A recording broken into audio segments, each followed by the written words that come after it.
नमस्कार सभी को। प्रद्युम्न ज्ञान कुंड में आपका स्वागत है। एक ऐसा चैनल जो आपको एकेडमिक लेवल से कॉम्पिटिटिव लेवल तक मजबूत बनाने के लिए प्रतिबद्ध है और तैयार भी है। बसंत पंचमी और सरस्वती पूजा की आप सभी को हार्दिक शुभकामनाएं। आज चर्चा होगी बसंत पंचमी के भौगोलिक और वैज्ञानिक महत्व के बारे में। आज हम जानेंगे कि बसंत पंचमी वास्तव में भारत जैसे देश में इतना खास क्यों हो जाता है। इसी की चर्चा आज हम करेंगे। सबसे पहले ज्ञान की अधिष्ठात्री देवी मां सरस्वती के चरणों में वंदना करते हुए अपनी बात को प्रारंभ करते हैं।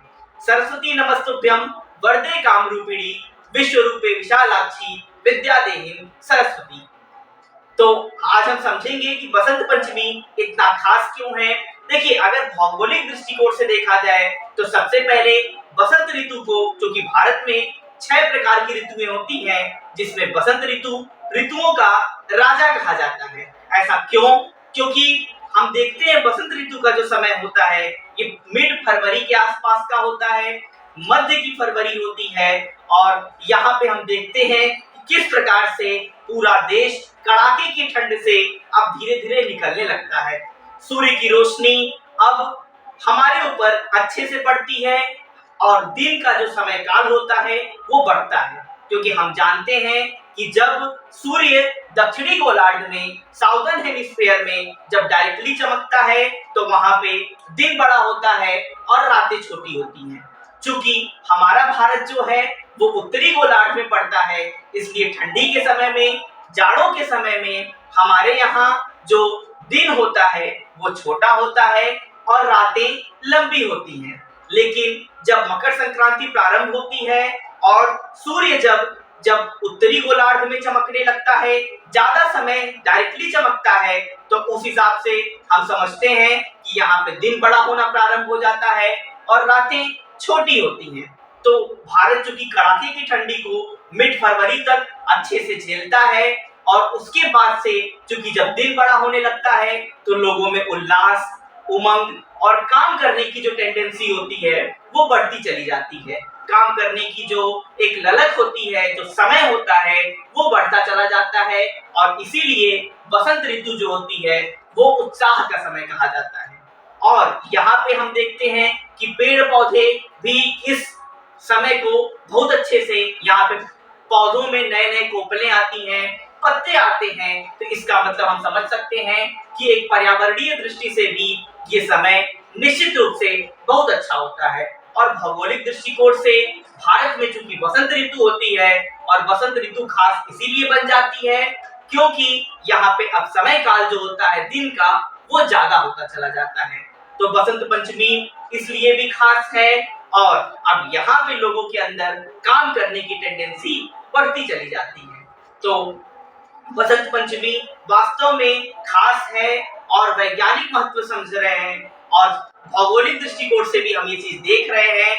इसलिए यहाँ पे काम करते हुए आगे बढ़ना, और जब काम की मात्रा बढ़ती है, काम का बोझ बढ़ता है, समय बढ़ता है, तो निश्चित रूप से ये समय और खास होता चला जाता है और अपने हम राष्ट्र के लिए, देश के लिए कुछ ना कुछ जरूर करते चले जाते हैं। तो अगर एक विद्यार्थी के तौर पे देखा जाए, जो कि ज्ञान की देवी मां शारदे के लिए आज का पर्व है, ज्ञान का पर्व है, तो निश्चित रूप से आज ज्ञान के महत्व को देखिए। ज्ञान एक विद्यार्थी के तौर पे या फिर समाज के किसी वर्ग में, किसी विशेष वर्ग में चले जाइए या फिर किसी आयु वर्ग में चले जाइए, ज्ञान का हमेशा महत्व होता है। और मैं हमेशा कहता हूँ कि किसी भी इंसान को हमेशा लर्निंग मोड में होना चाहिए। लर्निंग मोड में बड़े से बड़ा इंसान भी अगर लर्निंग मोड में रहेगा, हर चीजों से कुछ ना कुछ सीखने का प्रयास करेगा, तो निश्चित रूप से वो समाज को, देश को कुछ ज्यादा दे सकता है। क्योंकि यदि हम सीखेंगे, ऑब्जर्व करेंगे और उसको एग्जीक्यूट करके अपने जीवन में उतारते हुए समाज को संदेश देंगे, तो निश्चित रूप से उसका असर व्यापक होगा। तो आज विद्यार्थी से लेके हर एक वर्ग के लिए सीखने का समय है। ज्ञान को हमेशा लर्निंग मोड में रहते हुए ज्ञान अर्जित करने का समय है। और मैं एक उदाहरण देता हूँ कि जैसे बाल्टी है ना, एक बाल्टी होती है वो बाल्टी में अभी हमारा जो जीवन है, जो हमें मौका मिला भारत जैसे देश में पैदा हुए और बाकी चीजें हम देखते हैं, तो वो हमारा जीवन बाल्टी की तरह है। इस बाल्टी में हमें ज्ञान रूपी पानी को भरते जाना है।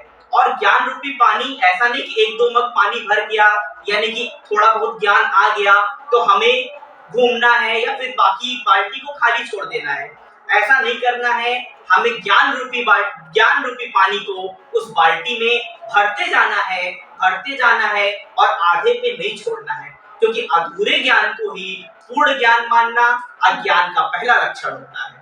तो हमें अधूरी बाल्टी नहीं भरनी है, उसको पूरा भरना है। और जब हम पूरा भर लें यानी ज्ञान को आत्मसात कर लें, तो हम फिर समाज को देने के योग्य होते हैं और फिर हमें समाज को इस ज्ञान को देना है। मतलब जो पानी हमारा इकट्ठा हुआ है उस पानी को आप उड़ेलते रहिए, लोगों में ज्ञान बांटते रहिए, एक सीख दीजिए। लेकिन सबसे पहली जो नेसेसरी कंडीशन है, उसके लिए आपको उस बाल्टी को भरना पड़ेगा। और एक और बात, जो कि जीवन रूपी जो बाल्टी है उसे मजबूत बनाना भी आप ही को है। ऐसा नहीं कागज की बाल्टी आप बनाइए, आप पॉलिथीन की अगर कुछ ऐसा बनाते हैं तो वो टिक पाएगा क्या? कागज की बाल्टी तो टिक ही नहीं सकती है। तो आपको मजबूत लोहे की बाल्टी बनानी है। इसका मतलब अपने जीवन की जो परिधि है, जो सरकमफेरेंस है, उसको मजबूत करना है।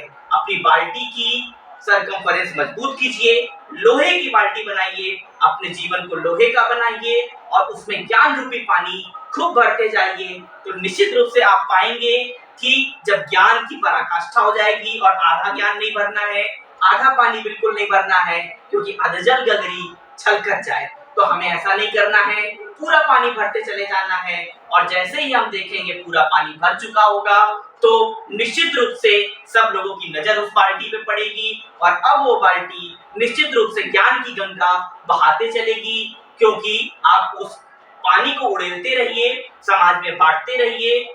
लेकिन सबसे पहले आप बाल्टी मजबूत कीजिए, यानी अपने जीवन की परिधि मजबूत कीजिए और उसके बाद से अथाह ज्ञान पड़ा हुआ है इस पूरे संसार में, उसको अर्जित कीजिए, अपनी बाल्टी भरिए और फिर उसे उड़ेलने का काम कीजिए। तो आज बसंत पंचमी के पावन अवसर पे मेरी एक छोटी सी बात थी। निश्चित रूप से आशा करता हूँ कि आपको ये बात समझ में आई होगी। और यदि आपको मेरा प्रयास अच्छा लगता है, यदि आपको मेरा तरीका अच्छा लगता है, तो निश्चित रूप से हमारे साथ जुड़िए, हमारे चैनल को लाइक शेयर एंड सब्सक्राइब करते रहिए। उसको ज्यादा से ज्यादा, क्योंकि आप ही का चैनल है, इसको ज्यादा से ज्यादा प्रसारित कीजिए, आप फैलाइए और निश्चित रूप से हमारी मदद कीजिए। राष्ट्र सेवा की भावना अपने अंदर प्रबल कीजिए, अपने माता पिता का ध्यान रखिए, क्योंकि वो साक्षात ईश्वर हैं। और साथ ही साथ अपने आसपास सफाई बनाए रखिए। बहुत बहुत धन्यवाद।